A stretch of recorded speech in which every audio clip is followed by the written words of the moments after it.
Hello everybody, so welcome back. So for this video I wanted to show you guys what I've been working on in my zoo.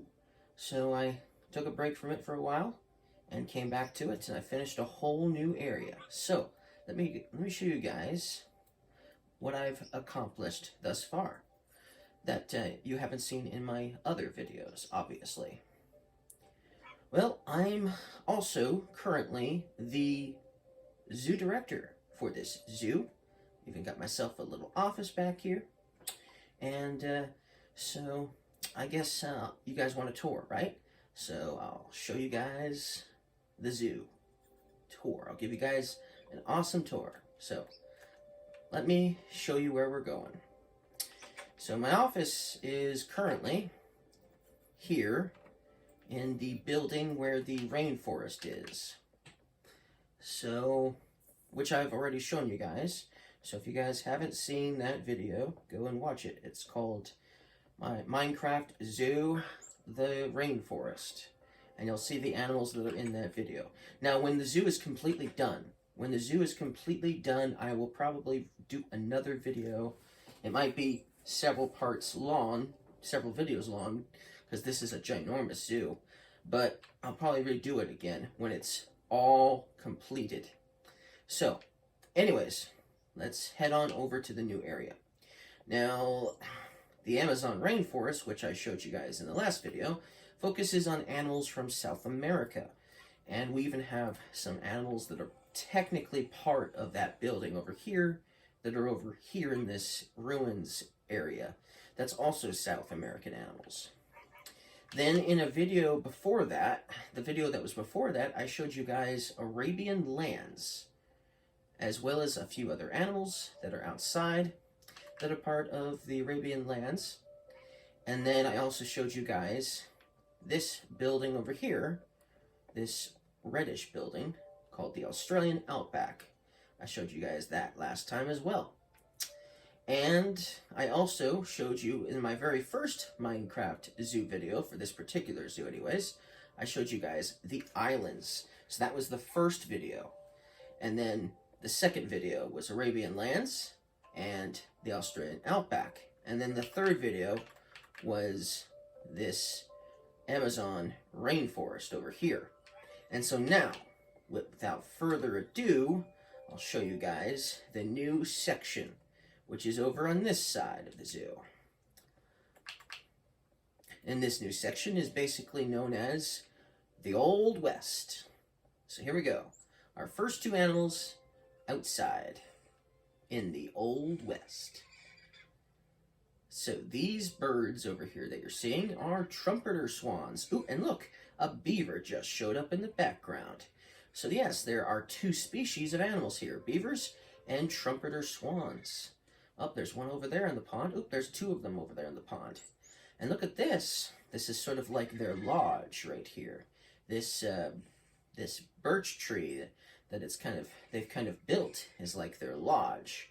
It's also created a dam, but it hasn't completely stopped the water flow, has it now?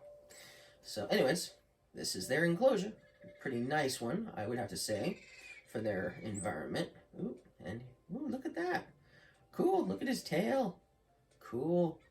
Okay, so let's learn about some stuff about these two species of animals, shall we? Whoops, messed up. Okay, so the trumpeter swan. They are the largest waterfowl that's native to North America. They are the heaviest flying birds in North America. They can weigh up to 35 pounds. And they can live 20 years or more. So that's the information that we have on trumpeter swans. Then over here, we have the beaver. They have orange teeth that never stop growing. They eat leaves and wood. Birchwood is one of their favorites. They not only build dams, but lodges too. They are the largest rodent in North America. They can hold their breath underwater for 15 minutes. They can also use their tail to slap the water to warn their family of danger or scare a predator away. So that's the fun facts. That's the information we have on beavers. And this is their nice exhibit. So let's move on, shall we? We've got lots more to see. So if you just follow me over here, we will show you the next two animals. So here they are. This right here is a mule deer. And these birds that you're looking at are the Canada goose. And there's quite a few of them, so there's Canada geese in here. So let's learn about these two species of animals that are in here. So first of all, we have the Canada geese. They can live up to 24 years in the wild. Baby geese are called goslings. Goslings can learn to swim in just 24 years. And oh, that's a typo. It's actually supposed to say just 24 hours. But apparently I put down years. So it's hours, just so you know, not years. They can dive up to 40 feet underwater. Parents teach their young to fly about 3 months old, and they even migrate that year. So that's Canada geese. And no, it does not take them 25 years to learn to swim. Okay, anyways, let's moving on. Okay, so the mule deer here, they can live about 10 years in the wild. They can run up to 45 miles an hour. They grow new antlers every year. They are called mule deer for their large mule-like ears. So that's the fun facts we have for these two animals. And that's their nice exhibit right here. And the animals themselves. Okay, let's move on. Still lots more to see. All right, here's our next animal, and he's up close too. This is the coyote. So let's take a look at the coyote. Coyote, or coyote. In captivity, they can live for 15 years, but in the wild, for only a few years. Coyotes can be found in every state except Hawaii. Coyotes mate for life. Coyotes can control how many pups they have in a litter based on how much food is available. So that's the fun facts we have for the coyote, or the coyote. So, and this is their exhibit. All right, let's move on.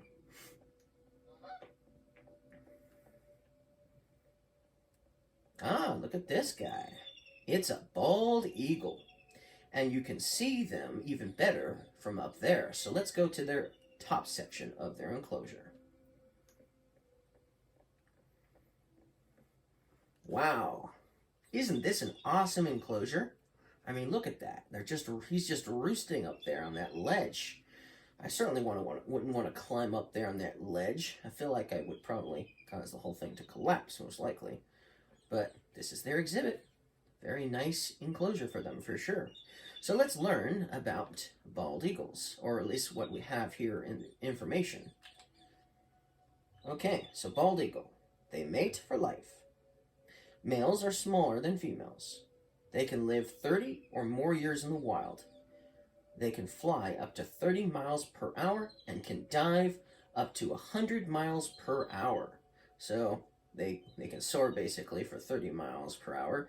But if they wanted to catch something like, oh, I don't know, some prey, like maybe a fish, they can dive down to 100 miles per hour. So that's the fun facts for the bald eagle. Let's move on. And looks like these birds are quite active, aren't they? These are the common black hawk. And they're all over the place, aren't they? Flying around, enjoying themselves, getting wet, all that kind of stuff. All right, let's learn about these particular birds. Okay, so common blackhawk. It lives in the arid southeast near streams and rivers. It will even hunt for food by wading through the water. It will eat fish and frogs. They can live for 13 years in captivity and even less in the wild. So that's the information we have on the common blackhawk.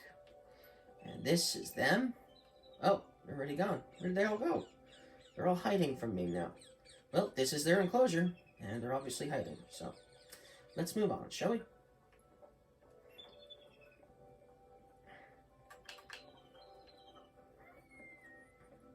Okay, so the rest of the animals that are part of this tour for this video are going to be in the Old West building.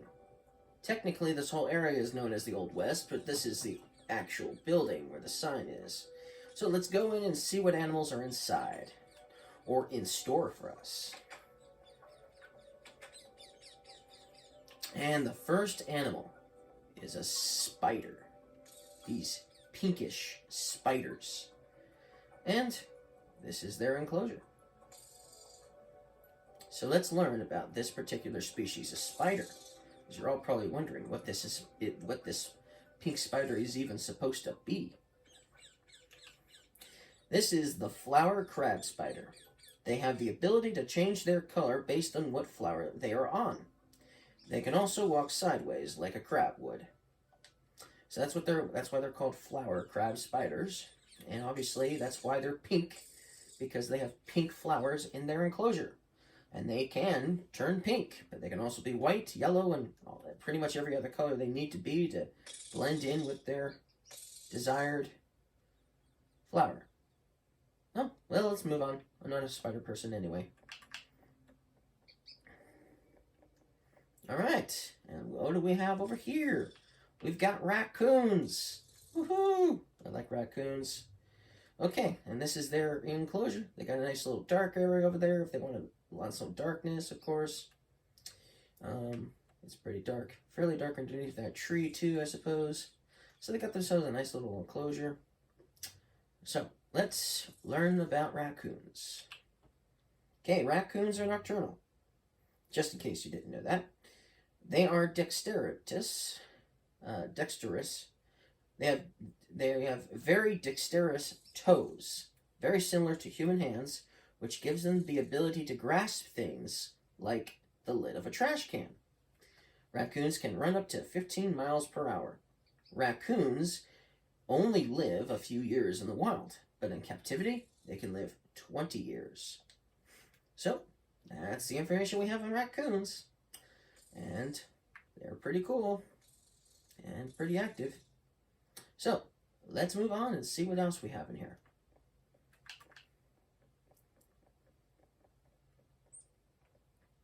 Ooh, we've got some squirrels here. Some squirrels. What kind of squirrel is this? Let's read about it. This is the fox squirrel. They are one of the largest species of tree squirrels. Among vegetation and fruit and nuts, they will also eat insects and bird eggs. They can weigh up to 2.2 pounds. They can get up to 15 inches long. So yeah, these are the fox squirrels. Pretty cool. And this is their enclosure. And if they were up there in that tree, which they can actually reach, they'd be difficult to see for sure, that's for sure. But at least you can see them down here. Okay, let us move on, shall we? Still lots to see. Okay, looks like we have some manatees in here by the looks of it. But this one is very hard to see because it's so dark down there. But that one is definitely more visible. So let's see if we can get a better look at it from upstairs. Aha, so here we go, the manatee. And you can definitely see it much better now that we're up here where there's more light. Alright, let's learn about manatees. Manatees can hold their breath for up to 20 minutes. Manatees only eat underwater plants like seagrass. Because manatees usually only swim at 5 miles per hour, they usually have algae and barnacles on their backs. So that's the information we have on manatees. Pretty nice animal. Pretty gentle animal. Pretty nice enclosure for them. And there's even a little bit of landmass up there, so that way the zoo staff can, take care of them better. So they have somewhere to stand, obviously. I suppose they can also go in and swim with them, too, if they need to. To clean the enclosure and stuff. But the fact is, this is a very nice enclosure for the manatee. Plenty of room to swim in. Alright, let's move on, shall we? And plenty of seagrass to eat, too.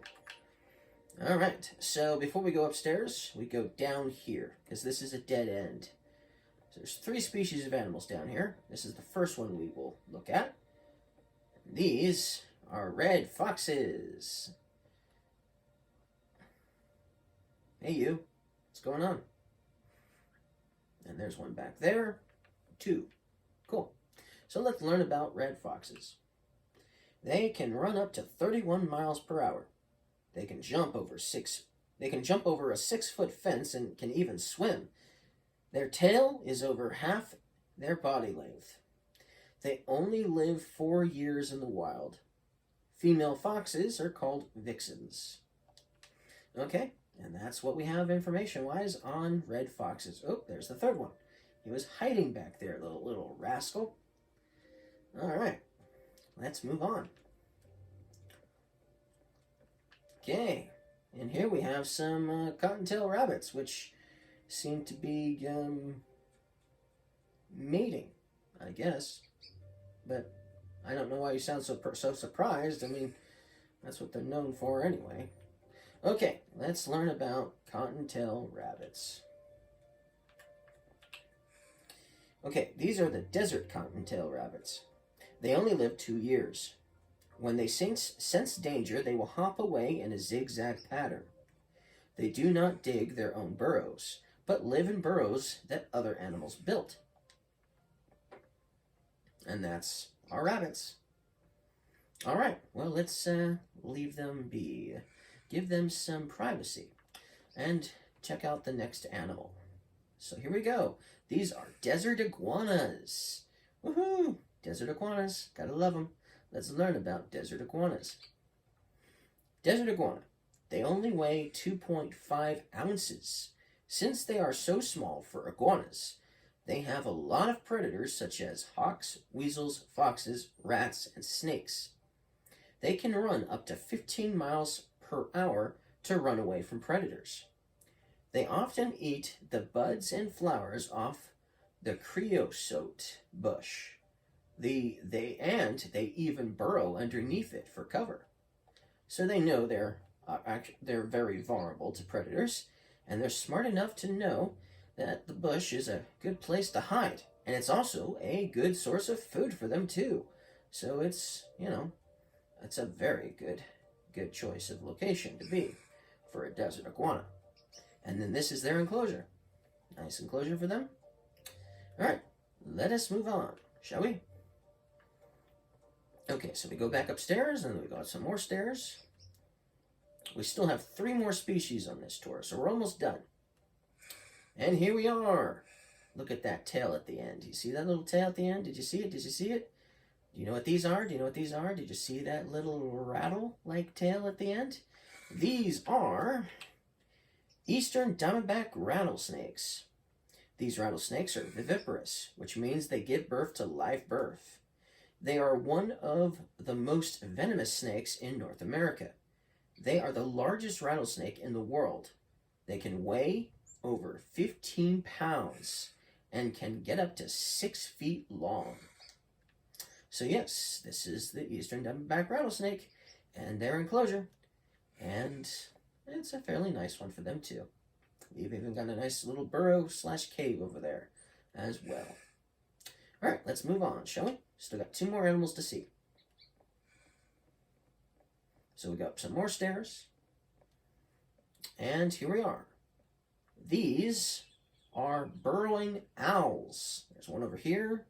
Looks like there's one over there. And, oh, there's the third one. There's one over there. So, let's learn about burrowing owls now that we've seen them. Burrowing owl. These owls are the only small owl species that perch on the ground. Burrowing owlets in the nest can mimic the sound of the rattlesnake to scare off predators. Burrowing owls are one of the few species of owls that are active during the day. Well, that's some interesting facts about burrowing owls, or owls in general. And they've got a nice little enclosure here too. I've also been thinking about adding some grass because they also do well in areas that have lots of grass, so they might enjoy having some grassy areas in here too at some point. But for now, this is pretty good for them. So let's move on. We still got one more animal in this tour to see. And here we are, the last animal of the tour. And it's the Gila monster. This is a Gila monster. Now there's two in here, so the other one is actually all the way over there in the corner. There he is. See, he's going up on that rock. He's up there now. Look at that. Cool. Very cool. One of my favorite venomous, well, definitely one of my favorite lizards for sure. Anyways, let's learn more about the Gila monster. Gila monster. They are the only venomous lizard in the United States. There is one species living in Mexico, or actually a couple species of the beaded lizard in Mexico, but that's not the United States, is it now? Gila monster females are more dominant than males, and more territorial. They can live more than 20 years in captivity, with the record at 36 years. They store fat in their tails, which helps them live long lives because they move slowly. They also can't eject their tails or regrow them like other lizards can. So, that's the fun facts we have on the Gila monster. They can swim too, just so you know. I mean, I know he's kind of stuck there at the moment, but they can swim in real life too. They just prefer not to, usually. So, anyways, this is their exhibit. A nice exhibit for them, if I do say so myself. And that pretty much completes the tour. So let's exit the building. And to exit, you actually go down a flight of stairs to exit, because there's nothing on at the end of the stairs on the bottom. And here we are, outside. So, we still have a whole huge area here to expand our zoo. As you can see, this huge area here is completely empty. This area is going to be reserved for African species. So when we start getting African animals, they will go into this area here. Although, depending on how many we get, we will probably have to expand further in that direction there, or over there. Then this area is going to be sort of the building for the African species. So the animals that need to be inside, they're going to be, this building is going to be for the African species. It's going to be put here in this corner. And then this will be the last thing we do, of course, but this will be the beginning area, and it'll probably extend further beyond for the aquarium. And as you can see, the sign says the aquarium will be last. But Africa and the aquarium aren't the only areas we still haven't done yet. We still have all of the animals that we've got for Asia. So here we have the area that's going to be for the Asian animals, the outside ones. The ones that are outside, they're going to be in this area here. And then this area here is going to be, this corner here, is going to be the building for the Asia animals. Okay? Asian animals. And then we still have one other area we're going to do. This area here that's all empty, from here to this building over there, is going to be the tundra area. And so animals like, for instance, a polar bear, for instance, are going to go over here. But, like I said, there might not be enough room for the tundra area. So we will probably have to expand in this direction, most likely. But yes, that's still what we still have to work on. So we have Asia, we have Africa, we have the tundra area, and then we still have the aquarium. So we still have 4 whole areas of animals to do. And I'm telling you, almost every single area has at least 10 species, if not more. The Africa area alone has 23 species of animals that we're going to be adding. So, man, we're only half done with the zoo. And as if you look at the zoo now, look how massive it is already. My last zoo wasn't even quite this big. So it already goes to show you that we've still got a lot of work to do. Well, that's basically it for this video. So, if you guys liked my video, don't forget to leave me a like. And I'll see you guys again next time. Bye!